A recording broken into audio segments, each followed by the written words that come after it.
And joining me now for discussion and analysis is retired U.S. Air Force Special Operations Major Glenn Ignazio. Sir, welcome to the program tonight. The Pentagon has confirmed that Russia fired cruise missiles from their airspace at Ukraine. Team Biden is using this attack to demonstrate that if the West establishes a no-fly zone, it wouldn't make much of a difference. What do you make of their assertion? Well, it is fairly accurate. I mean, these cruise missiles have a range of up to 1,000 miles. And if you look at Ukraine, its width is about 700. So, yes, the missiles can be launched within the confines of Russia. And so the no-fly zone, it is a great idea, but let's look at it in practice. Again, we've talked about if there's an aircraft shot down and it's a Russian aircraft, triggering a possible war. The same thing with the air defense systems that would be shooting at our aircraft or our NATO aircraft. Those would have to be taken out, and that could be either in Russia or you're going to be killing a Russian soldier by taking them out. So you have to think about the rules of engagement and what happens if the Russian aircraft just run into Russia. So it is a very complicated situation. So it's a great concept, but actually executing it is very dangerous. And that's the part you have to remember, and most people don't. Yeah, you're right, sir, because a lot of people are asking for it. But when they actually hear what that really means and what that could mean for the United States, they do say, well, maybe we should take a second look at that. Ukrainian President Zelensky he's repeatedly requested that no-fly zone, but many governments have shied away from that in fears of angering Putin. Estonia, though, has become the first NATO country to support Zelensky's call. Do you think it's just a matter of time that a no-fly zone is instated? Because we know Zelensky is going to be addressing Congress tomorrow morning. He could possibly ask for that again. What do you expect to hear from him? Well, I think that, he has taken a great leadership and really been vocal both with, within Ukraine and also internationally with him reaching out to Canada, the United States, and so forth. The interesting part is that, Russia's only used about 100, a little bit more than 100 of their aircraft within Ukraine when they have 1,000. So that's one of the things that's actually perplexing many people within the American military and the Air Force of why he hasn't really gone full on. So is that being held in reserves for something more? That question resolves in the mind of Putin. But the no-fly zone would be, again, great. But, there's a lot of other things that can be done with the support of the U.S. and NATO.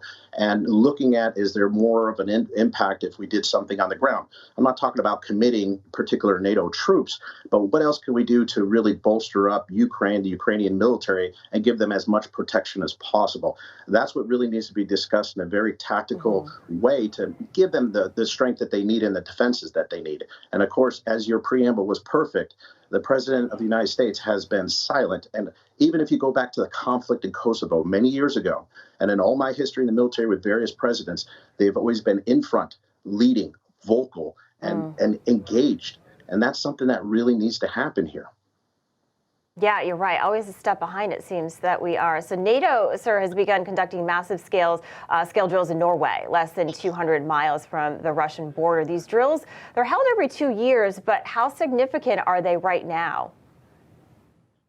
Well, these exercises are pre-planned very long in advance, and a lot of times Russia would know about this, and there's a lot of notifications that this goes on so that they know it's not a conflict, it's not a preamble to a launch. So this exercise has been known to exist for a while. It is definitely a interesting part because it is during the invasion of Ukraine. But at the same time, they can really do these exercises to prepare for something that could be additional action. In addition, this would be also a practice to protect other NATO countries in case he wanted to escalate. And in all honesty, a buildup of incredible forces in the NATO countries, surrounding Ukraine could also be a great statement to Russia that, hey, we are not messing around, and trying to give some kind of inkling that we really have a serious military and we will hold you to bear if you do anything else. Yeah, no, that absolutely makes sense. Vladimir Putin is fueling one of Europe's worst refugee crises in history. The number of people fleeing Ukraine, it surpassed 3 million. And this is a story you're personally working on. Tell us more about that. Yes, been working with numerous organizations, preparing to possibly go over there. We've got a couple of team members already engaged in there, and there's a lot of organizations. So with 3 million people, again, your preamble was perfect. They are leaving everything behind, and it's mainly women and children because the men have to stay behind and fight. So as this goes into Poland and others, That is a huge, huge, massive amount of people to be able to take care of. Not only is that the problem, you also have people that are either injured, old, where they can't move. I saw your correspondent helping out earlier.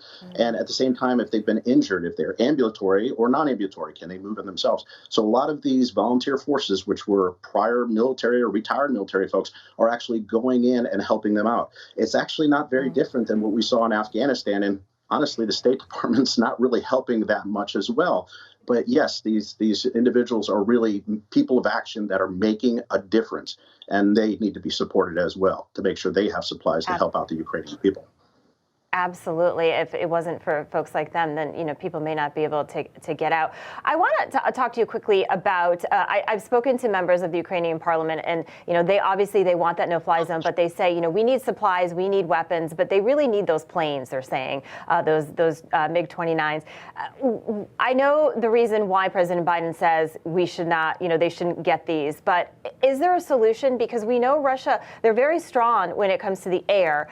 Ukrainian military is very strong on the ground, but they say they need help in the air. What would you suggest? So leading into that point, yes, the actual Ukraine military has trained with U.S. forces, including their fighter aircraft and their fighter pilots very well. So they are very well trained, and they are doing a great job. Now, the thing that you talked about with the aircraft, this is the really confusing and the flip-flop that I see with the U.S. is originally we said to Poland, we give you the green light to give the MiGs to the Ukraine. Poland said no at the time because they really weren't coordinated. They came up with a great plan saying, hey, we can give the MiGs to the Ukrainian, but we'd like it to fly out of, say, Germany or something else because they're not as close. Thought that was a great idea. We flip-flop and said, okay, at that point, no. Doesn't make sense to me because they're both NATO countries.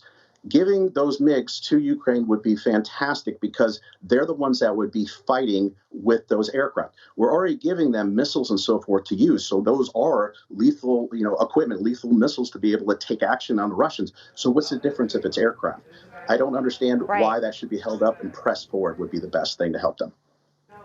I think a lot of people are asking that because we're giving them, we're giving them supplies, we're giving them the equipment, but we don't want to get them the planes. So we'll see what happens. We'll see what President Zelensky says tomorrow when he addresses Congress. Thank you so much, retired Major Glenn Ignazio. Appreciate to have you, and thank you for your service, sir. Thank you, and thanks for letting me comment.